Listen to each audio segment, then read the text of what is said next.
Good morning. Sorry, I missed the button. Happy Thursday. Hope everyone's having a lovely morning. It's gonna be an interesting little half hour today. Before we get started, if you're new here, my name is 𝗬𝗧𝗪. I'm a real-life lawyer on a mission to demystify the law and how it affects your everyday life. I'm not a journalist. I'm not unbiased. I'm just your lawyer friend who likes to read the news and then chat about it with you. Super chats and super stickers are enabled if you're on YouTube. Anything that you give helps to make this channel and this show what it is, and I appreciate you so much for your help and support. Unfortunately for all of us today, this entire broadcast will be Trump o'clock. I repeat, it will be Trump o'clock for the remainder of the hour. Trumpy Wumpy had a bad day till yesterday. He had a no good, very bad day. Let's talk about it. Yes, welcome. First time I'm actually catching this in real life. We are awake. Trump o'clock. Good morning. Hello to my Twitch pals. Oh boy, I'm hoping I can give you much of a breakdown. This document, okay, let's just get it. Hold on. Hold up. There we go. This document is 200 pages long. Okay. Letitia James, who Politico was calling Tish James, which I thought was a little too familiar. Politico, Miss James to you. You know what I mean? The Attorney General of New York, Letitia James. Moira has entered the room. She's entered the chat, so you'll hear some jingles. Letitia James, Attorney General of New York. She's been investigating Trump for about 3 years. 3 years. And so this lawsuit is culmination of 3 years of investigative work. It's a 200-page lawsuit against Trump, his kids, his cronies, and his organization, alleging, quote unquote, staggering fraud. Note that this is not a criminal case. This is a civil case. So this is not a jail time situation. This is a penalties, maybe monetary penalties claim. Letitia James does not have the authority to do a criminal investigation because of a very quirky New York law that I don't fully understand. But she did recommend a criminal investigation to the feds, and this lawsuit is rife with allegations of criminal activity. Amongst the many allegations in this lawsuit, she claims his financial statements were wildly inflated for his business. They wildly inflated the worth of his properties. And basically, this lawsuit gets at the very core of Trump's identity, which is that he is a self-made billionaire.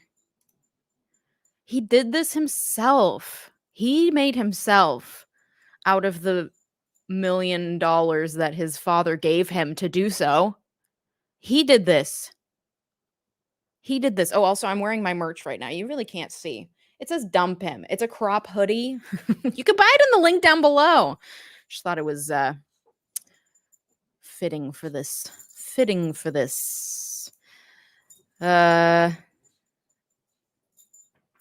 Yes, didn't she refer stuff to the DOJ? Yes, she referred stuff to the Manhattan feds, or the feds located in Manhattan. So it's been referred. It's just she cannot personally bring a criminal case against him. One interesting, so Trump in his post on Truth Social called it another witch hunt by a racist attorney general, Letitia James. She's a fraud who campaigned on the Get Trump platform. It is worth noting that she is a Democrat who's running for a re-election. So, like, is it a political stunt? Maybe.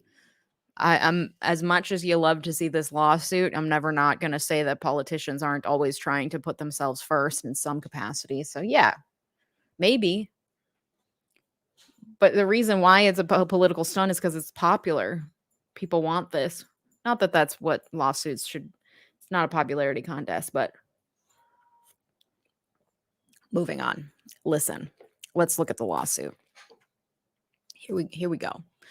Here it is. Here's all the defendants. It's the people of the state of New York via Letitia James against Donald Trump, DJ Jr., Mr. Eric, Ivanka, Alan Weisselberg, the longtime, I believe, CFO of the Trump org, Jeffrey McConey, I don't know who that is, probably should, the Donald J. Trump Revocable Trust, which is, I believe, the trust that was put in charge of the Trump org, probably for tax purposes, the Trump org itself, and all of its many subsidiaries. This is the summons. Let's see. Let's go down to the actual complaint. Yes. All right. So it's 200 pages long. I did not read them all. You guys, I have a life. Okay. But I read what the news said about it, and we can look at the table of contents to get some context clues. All right. So if we look at the factual allegations, first she goes over the Trump organization assets. Then she reviews the statements of financial condition, which are the statements that they're required to file, financial statements. And then she goes into her argument. The assets, values, and associated descriptions presented in those statements were fraudulent, misleading, and not presented in accordance with GAAP. And then she goes down the line of each individual thing and place that she claims were overinflated. We got Nike Town, which I hadn't even heard of before, Trump Tower, Seven Springs, Mr. Trump's triplex apartment, the Vornado partnerships, Las Vegas, club facilities like Lago. It just, all of these things, which I assume are just other withholdings. The false and misleading statements of financial condition were used to secure and maintain financial benefits, including financing and insurance on favorable terms. And then she goes down the line and presents the evidence of each individual piece of evidence she has, basically, to show that this is true. Different loans and the documents that were used to obtain those loans and how she knows that those documents were falsified. Insurance-related benefits, insurance fraud against underwriters, directors, officers. Okay, so if we go into the nature of the action, this is basically the intro. We can see kind of the overview of what she's claiming. She's claiming that they engaged in numerous acts of fraud and misrepresentation in the preparation of Mr. Trump's annual statements of financial condition, covering at least the years 2011 through 2021. So we're looking at 10 years of potentially falsified documents. They were approved at the highest levels of the Trump organization. So this isn't something that like his tax people were doing without him knowing. It was approved according to her at the highest levels, including Mr. Trump. Indeed, Mr. Trump made known through Mr. Weisselberg that he wanted his net worth on the statements to increase. He was just like, make me richer on paper. Just make it happen. And Mr. Weisselberg and others carried this out year after year. And I'll note, Mr. Weisselberg, the CFO, he's been working in the Trump org since like Trump's dad, like since the 70s. And he has been indicted and pled guilty on like 15 counts of fraud related to the Trump organization. And there's a separate trial happening there. Sorry if you can hear my cat meowing right now. I had to separate the babies. If you were here yesterday, it was pandemonium, absolute chaos. Moira and Bubbles were just going at it. So one of them, we had to separate them, but they just both want to be on the same bed together. Anyway. So she's saying like Trump knew about this. Everyone at the highest echelons of this company knew about it. And it happened for a decade. It being the falsification of these statements of financial condition, which were then relied upon to obtain loans, get insurance, etc. Mr. Trump and the Trump organization used these false and misleading statements repeatedly and persistently to induce banks to lend money to the Trump organization on more favorable terms than would otherwise have been available. All of this conduct violates the New York executive law's prohibition of persistent and repeated business fraud, which embraces any conduct that has the capacity or tendency to deceive or creates an atmosphere conducive to fraud. And she says these misrepresentations also violated a host of state criminal laws, constituting repeated and persistent illegality in violation of the executive law. So basically, she's saying this was criminal activity. This is not a criminal indictment, but I'm going to show you that this was criminal activity. And engaging in criminal activity is a violation of this civil executive law under which I am bringing this lawsuit. So this isn't a criminal indictment, but it's based on what she alleges to be criminal activity. Does that make sense? Including falsifying business records, issuing a false financial statement, and insurance fraud. Let's see. Did I highlight anything else? And then, I mean, basically it's a scheme. And then if we go down to the very bottom, this gets into the nitty-gritty details. Again, if we were going to go page by page, we'd be here all day. I'm not interested in that, but we can go down to the causes of action, which begin on page 198. Let's see. Oh, there they are. There they are. So this is what she's asking the court to find. These are the claims she's making against Trump. First, persistent and repeated fraud. Great, against everyone. Then she's looking at repeated and persistent illegality, falsifying business records under New York penal law. So this is where, again, she is suing him under executive law section 6312, which states that he cannot engage in criminal activity or illegal activity. And she's saying he violated this civil law by engaging in criminal activity. I'm not suing him. I'm not finding him guilty of the underlying crime such that he could serve jail time, because again, she doesn't have the authority to, but I'm saying I have evidence that he plausibly shows that he committed these crimes, and committing these crimes is a violation of the civil law. Oh, let's see. What else we got? Conspiracy to falsify business records. So there's both falsifying business records and then conspiracy to falsify business records. Those are two separate counts.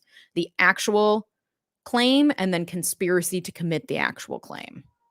Two different claims. Issuing false financial statements. And then I believe the next one is conspiracy to falsify false financial statements. I think that's a little redundant, but we get what she means.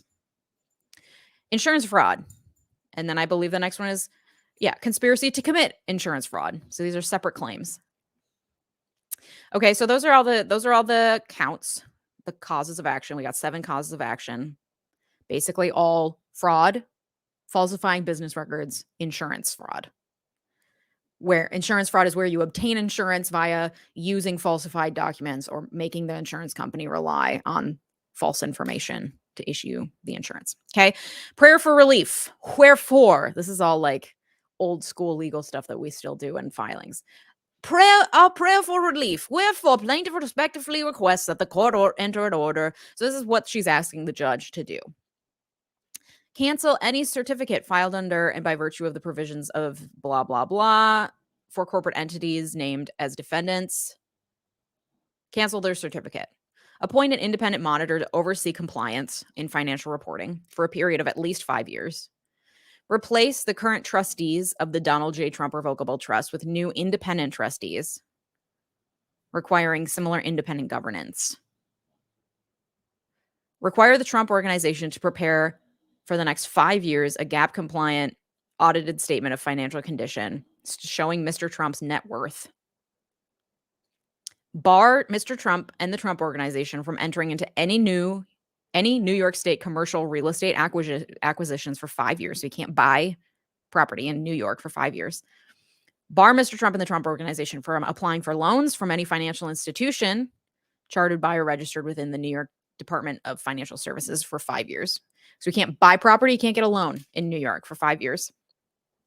Permanently bar Trump, Donald Trump Jr., Ivanka, and Eric from serving as an officer or director in any New York corporation or similar business entity registered and or licensed in New York State. So, like, they can't buy property. She's asking, they can't buy property. They can't get a loan for 5 years, but then permanently they can never serve as officers or directors of any corporation within the state of New York, and permanently barring Alan Weisselberg and Jeffrey McConey from serving in any financial control function of any New York corporation,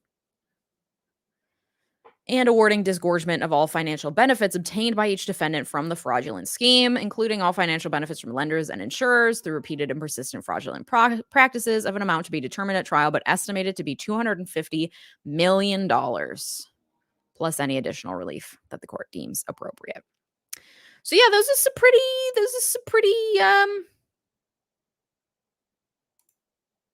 it's a lot. It's a lot. The art of the steal. That's good. Yeah, 250 million. XOXO, Tish. Is this a normal request? I mean, it's certainly, I don't have experience in the civil realm like this, but I have like some limited experience in like the white collar crime, the criminal side of things. And certainly with white collar crime, it's pretty common to bar someone from ever sitting on the board or being a director or being in the C-suite of any company ever again if you've been found guilty of a white collar crime. So I don't know how common it is in a civil sense, but it is, not unprecedented, at least in a criminal sense. But these are like pretty big asks. Why is this civil not criminal? She can't bring criminal charges. Letitia James, the AG of New York, because of some weird New York law. She can't bring criminal charges. She's suggested criminal charges. So she's doing everything in her power on the civil side to at least make him pay. So the New York Times did say that this is a pretty big ask. It's unclear whether a judge would grant some of the harsher consequences. In an unrelated case against the NRA, she sought the dissolution of the organization, and the judge rejected that request. Her case against Trump could also be difficult to prove. Property valuations are often subjective, and the financial statements include a disclaimer stating they have not been audited. If there were a trial, his lawyers would most likely emphasize that Deutsche Bank and Mr. Trump's other lenders were hardly victims because all of his loans are either current or were paid off, some before they were due.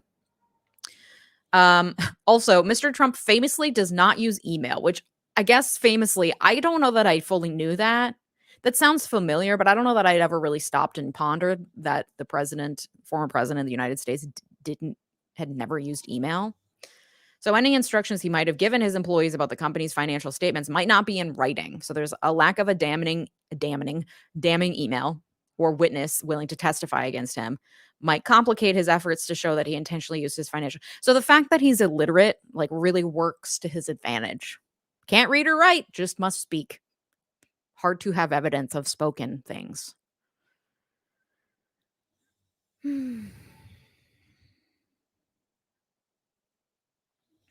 Yeah, if its value is subjective, how do they enforce legitimacy of the loans? Great question. Because real estate is all made up. It's a bunch of malarkey. But some of the evidence that she includes is the apartments that he owns were appraised by an independent expert as being worth $750,000, and the Trump organization, at least in 2 years, valued them at almost $50 million. $50 million. So some of this allegedly appears to be extremely egregious to the point of like, this should not be hard to prove. What it was actually appraised at versus what he claimed it to be worth. So the Leah Michelle defense. That's good. Oh yeah, and then this part that I highlighted too, this is regarding that other lawsuit that's going to trial in October. Alan Weisselberg, who's a defendant in this suit, also pled guilty to 15 felonies and agreed to testify at the trial, putting the company at a significant disadvantage because that testimony could then be used against the company. There's been a Manhattan criminal investigation that has not resulted in charges. Alvin L. Bragg, the Manhattan district attorney, instructed prosecutors to halt their effort to seek to indict Mr. Trump earlier this year because they had concerns about proving a criminal case. If you'll remember, when he requested them to halt their investigation, a number of prosecutors quit because they didn't agree. They thought that they had what they needed to go to trial. So, as with anything in the law, people can disagree. Smart minds can disagree. So that's that. Trump is an absolute mess. Let's see what else we got.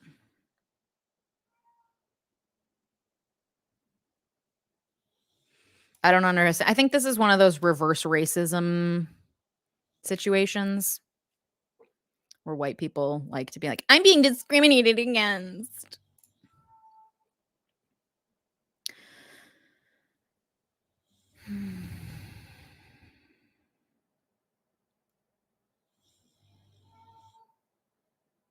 Yeah, who else is getting this is the thing. This is the thing. This is how rich people avoid taxes. They find loopholes or they just blatantly lie or they pay someone else to do either one of those things for them. Or they lie to a degree that is hard to prove in court. And they have the right professionals that they've hired who can tell them how. So Trump be Trumpin'.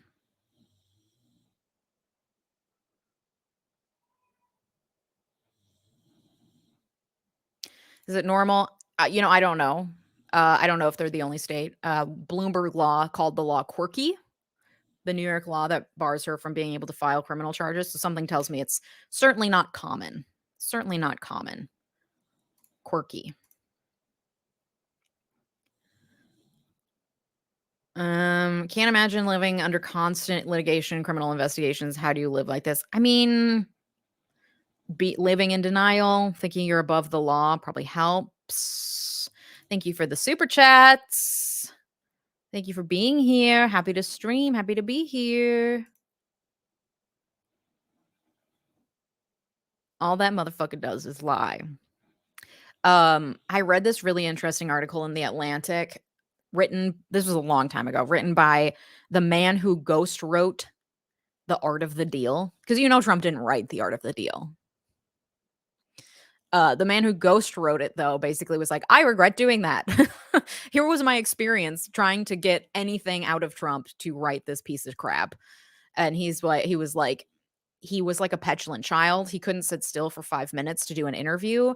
He didn't read books. He didn't read. He just never read. Had probably never read a book in his entire life. Just didn't read. Dude can't even figure out email, but he can figure out Twitter. So I guess he can write words sometimes. So, yeah. Had he not run for office, he may not have been under this scrutiny. His ego was down. Yeah. And then, of course, then to all of his supporters admits to this being a political show. And yeah, let's say it is. Let's say it is a political show. Well, let's say it's politically motivated. First of all, Republicans would do the same in a fucking heartbeat. Second of all, yeah, it becomes politically motivated. Like if he were just a stupid businessman with a lot of money, yeah, that's powerful. And that sucks that he is exploiting the system. But he is was a president. That makes it a different situation, whether you want to admit it or not, whether you want to call that a political thing or not. That makes it different. But he shouldn't be treated especially because he is a former president. That's that on that. Yes, I thought we were getting a video. I also thought we were getting a video today instead, but I decided that it's too much juicy gossip. So the edited video will drop tomorrow morning or maybe the next day. Because as I said, I'm beholden to the advertisers on that one.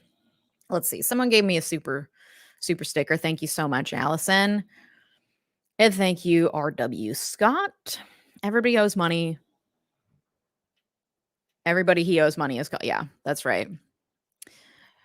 What a mess. Yeah, it's amazing. He's had the same MO since the 70s. That's what I keep saying. It is shocking to me that he keeps finding people, lawyers, willing to go to bat for him. That being said, though, and this is actually a great transition. That being said, though, they don't go to bat for him in the way that I think he probably would want them to.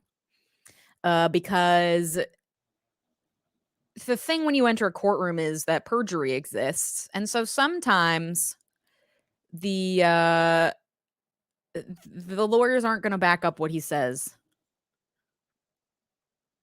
The pay is good. Yeah, I think people are easily bought out. I think people are easily bought out.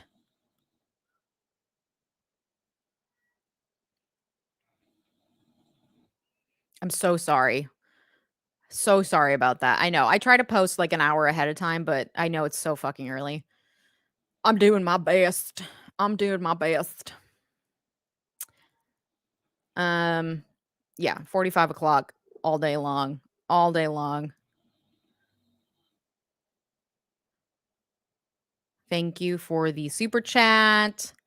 Native people have with our court system. Yeah. I don't know a ton about it, but happy to cover current events. I'll keep my eyes peeled. Thank you so much for the super sticker. All right. So, moving on, based on transitioning in on the theme of his lawyers, shocking that he's able to hire lawyers, but then his lawyers aren't necessarily going to go to bat for him for everything he says. Appeals court. We got up to the Court of Appeals in the we got up to the Court of Appeals in the Mar-a-Lago issue. Remember Mar-a-Lago issue? The documents. So let's back up. Let's just give you a little. We're not going to go deep into it, but just so that we know where we're at.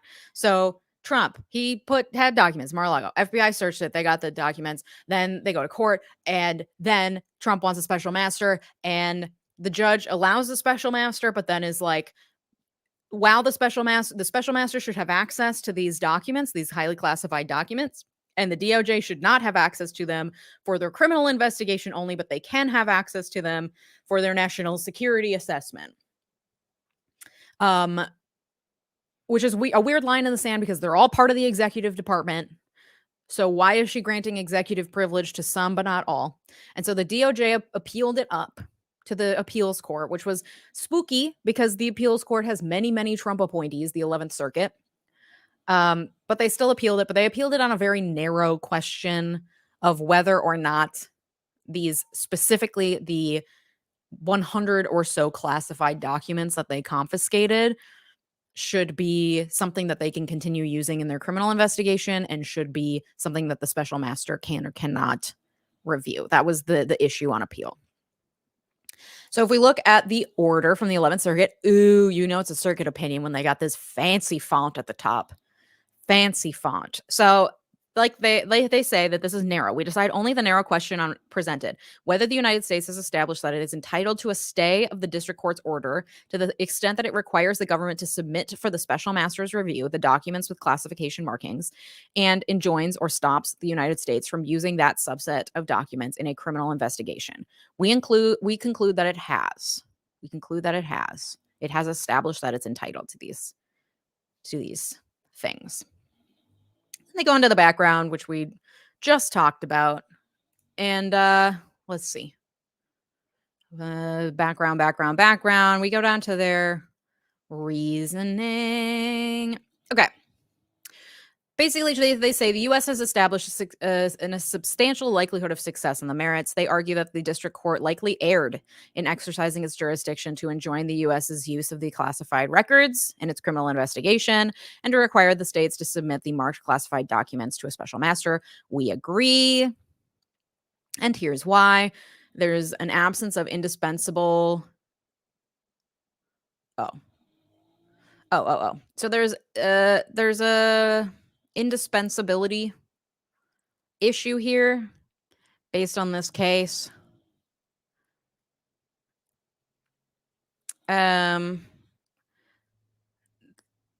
The district court concluded that the plaintiff did not show that the United States acted in callous disregard. So the district court found the plaintiff did not act in callous disregard, the plaintiff being the United States, of Trump's constitutional rights. And no party is contesting this point.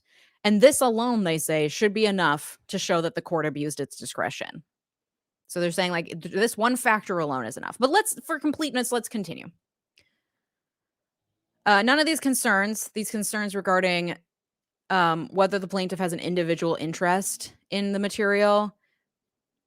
Trump claimed that some of the materials were medical documents, correspondences related to taxes, etc. And the court says, but none of those concerns apply to the roughly 100 classified documents at issue here. Like, the classified documents aren't his medical records.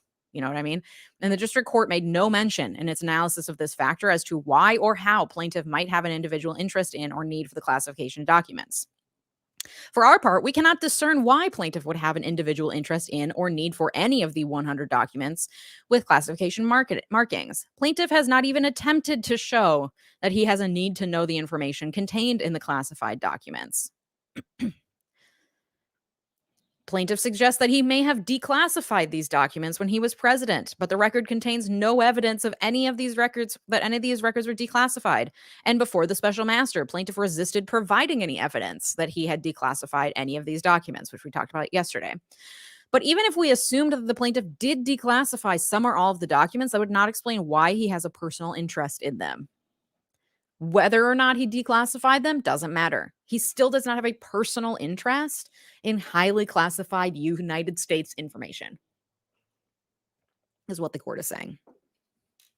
Yada, yada, yada. Permitting the United States to retain the documents does not suggest that they will be released, because that was part of the irreparable injury that Trump claimed. He claimed he could be harmed by the disclosure of sensitive information in his medical records or whatever. But permitting the United States to retain the documents does not suggest they will be released. Indeed, a purpose of the United States' efforts in investigating the recovered classified documents is to limit unauthorized disclosure of the information they contain. Not only that, but any authorized official who makes an improper disclosure risks her own criminal liability. And if the mere threat, and then he was also saying that his potential injury could be the threat of future prosecution. But the Supreme Court or the circuits have already talked about that. They say if the mere threat of prosecution were allowed to constitute irreparable harm, every potential defendant could point to the same harm and invoke the equitable powers of the district court. Basically saying, if you could say well, this information could lead to prosecution, then they'd be able to bar the district court from doing all sorts of things. That's not enough. Let's see. Did I highlight anything else? That's basically that. Basically, they're like, this is a lot of shit. The government, the United States, should be able to use the documents for their criminal investigation, and they should be able to retain the documents and not allow the special master to see them. There is no need to know basis for the special master to review the documents. The special master is simply reviewing whether the documents are executive privilege, or whether the fact of the former president having them is an issue. You know what I mean?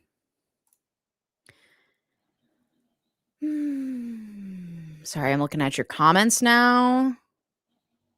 He has to go. Oh, I know that. Cue the tweet. Cue the tweet. Hold on. I got the tweet, and I think I figured out how to share sound now for you guys. Let me show you the time where he claimed that he could just think about it, and then he would have. Let's see. Let me see. Tell me if you can hear this. Okay. You have said on Truth Social a number of times you did declassify. I did declassify, yeah. Okay. Is there a process? What was your process to declassify? There doesn't have to be a process, as I understand it. There's different people say different things, but as I understand, there doesn't have to be. If you're the president of the United States, you can declassify just by saying it's declassified, even by thinking about it, because you're sending it to Mar-a-Lago or to wherever you're sending it. And there doesn't have to be a process. There can be a process, but there doesn't have to be. You're the president. You make that decision. So when you send it, it's declassified. I declassified everything. Now, I declassified things, and we were having a lot of problems with NARA. NARA, Okay. So that's that, people. That's that. He can just think it, and they become declassified. Didn't you guys know that? Fascinating, right? Yeah. Sending it to Mar-a-Lago, or yeah, people are saying that there's probably other documents in other places. This man has a lot of properties. This man has a lot of properties. Anyway, so yeah, if you think it, it becomes declassified. What the 11th Circuit said, though, doesn't matter. Doesn't fucking matter whether or not it's declassified. That's not the point. The point is you have no personal interest in these that would allow you to claim that they should be subject to anything. So, interestingly, too, there are a bunch of Trump appointees on the 11th Circuit, and 2 of the 3 on this panel, this 11th Circuit panel that made this decision, Trump appointees. So that's cool. 2 of his own appointees were like, nah, bro.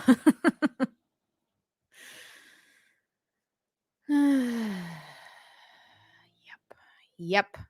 That's that on that. That's that on that. And you'd think, let's leave Trump o'clock. No. We're still in Trump o'clock, technically, because we're talking about Ginni motherfucking Thomas and the January 6th panel. And I'd say that's Trump o'clock-ish still. Also, can you guys hear Moira just absolutely snoring it up and Bubbles screaming from the other room? Children. All right. Ginni Thomas. She's finally agreed to interview with the January 6th committee after resisting for months. If you don't know, she is the wife of Clarence Thomas, a judge on the United States Supreme Court, and she was involved in the January 6th uprising. She is the wife of a Supreme Court justice. A Supreme Court justice who's interested in overturning same-sex marriage, which is based on the same constitutional provision which protects interracial marriage. Interesting, Clarence. Interesting. Okay.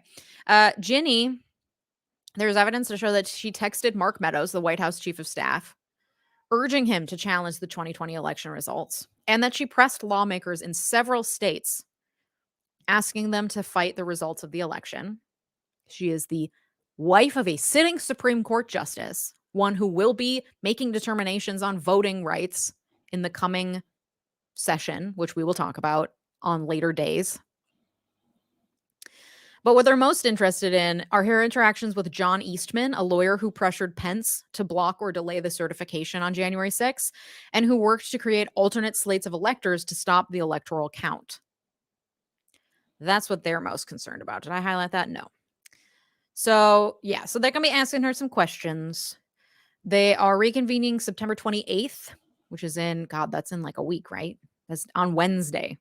I don't know if they're going to be doing it live. You'd think they'd be doing it live on prime time. You know what I mean? I don't know. We'll see. So it might be featuring old Virginia here. And relatedly, still in Trump o'clock, the House has passed a bill overhauling the Electoral Count and a law from the late 1800s. It's a law called the Electoral Count Act. And it's one that Trump attempted to exploit in overturning the election. Specifically, the bill would clarify that the vice president's role is ministerial only. Because if you remember, he tried to use Pence as a pawn to get him to stand in the way of the certification of the 2020 election. So this House bill would be like, he's just ministerial. He's just there for show. Like, he can't do that. You can't pressure. There's nothing he can do. So there's no point pressuring him. And then it would also raise requirements for the objections to electoral college votes. So currently, if there's any sort of objection to a state's electoral votes, it used to just be that one member of each chamber, or currently, I guess, one member of each chamber just has to object. So this bill would raise that threshold considerably, that to at least 1/3 of the House and Senate would have to challenge it. So it's basically saying, like, it's going to be a lot harder to challenge the electoral people, the electoral votes that were sent from a state. And it would narrow the grounds for an objection. So that's in the House. The Senate has a separate and very different bill. So it's really unlikely that the two chambers are going to come together to reach a consensus anytime soon on this, but it is kind of the biggest step that we've taken since January 6th to try to overhaul, not even overhaul, at least modify the electoral system. It's 9:11 in the morning, you guys. We have been going on and on. Thank you for the super sticker. Where'd you go? Oh, there's so many comments. I can't find it, but thank you for the super sticker, Danielle.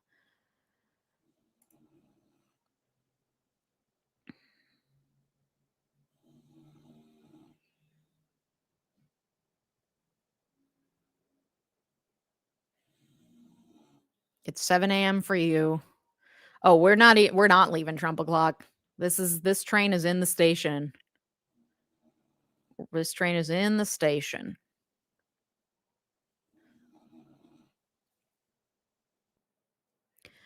You know what? I don't even know that Ginni's done the mental gymnastics. I think it's just willful ignorance at this point.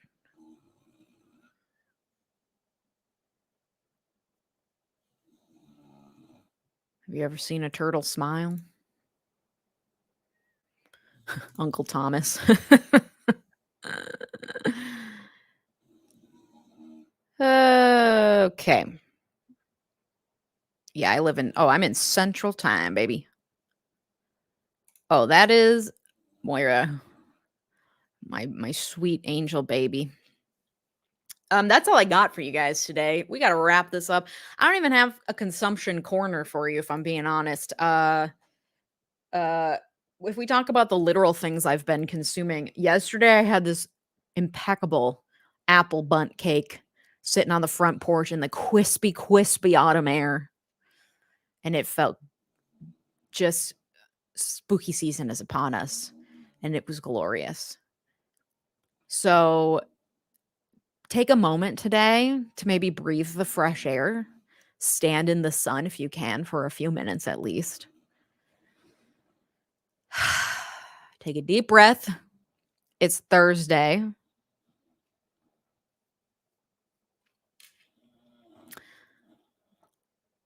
No, I did not talk about Ukraine and Russia. I stick to United States stuff, because if I started going international, we'd be here all fucking day. Oh, have fun at Tracy and Katya Live. All right, we're wrapping this up. Moira's just absolutely knocked out on over here next to me, but she sends her love. Tomorrow, I know I keep lying to you, and I'm so sorry, because there's some stuff happening behind the scenes that's out of my control. Unfortunately, tomorrow there will not be a live stream. I promise you that. That is set in stone. There is no live stream. And then either tomorrow morning or Saturday morning, there will be a new edited video out all about why everyone is unionizing right now, how to form your own union if you want to, and the history of labor organization in the United States, which sounds a little boring when I say it that way, but it's pretty fucking cool. So I hope you'll watch it. Again, that'll either drop tomorrow morning or Saturday morning. Okay. And I will talk to you next week. Next week, there's going to be a number of edited videos because I am behind. So I'll probably post on the community tab an update on the what's happening. So I will see you next live. Will be at the latest on Tuesday of next week. Hit that like before you go. Support the channel if you can through super chats, super stickers, merch. This is my merch, Dump Him. It's a crop hoodie. Oh, I was going to show you the crop, but I would fully flash the camera if I did that. It's a crop hoodie. Just take my word for it. It's very cute and very soft on the inside. You can also become a member on YouTube. You can join my Patreon community. We got a Discord chat over there and some other fun stuff going on. So I hope you have a great time, a great weekend. I'm sorry, Black Bottoms. I know I've been lying to you and I'm really ruining your trust. I'm working on it. By the end of this week, I will have hired a researcher. And that will take a lot off my plate, so things will be a little bit more consistent.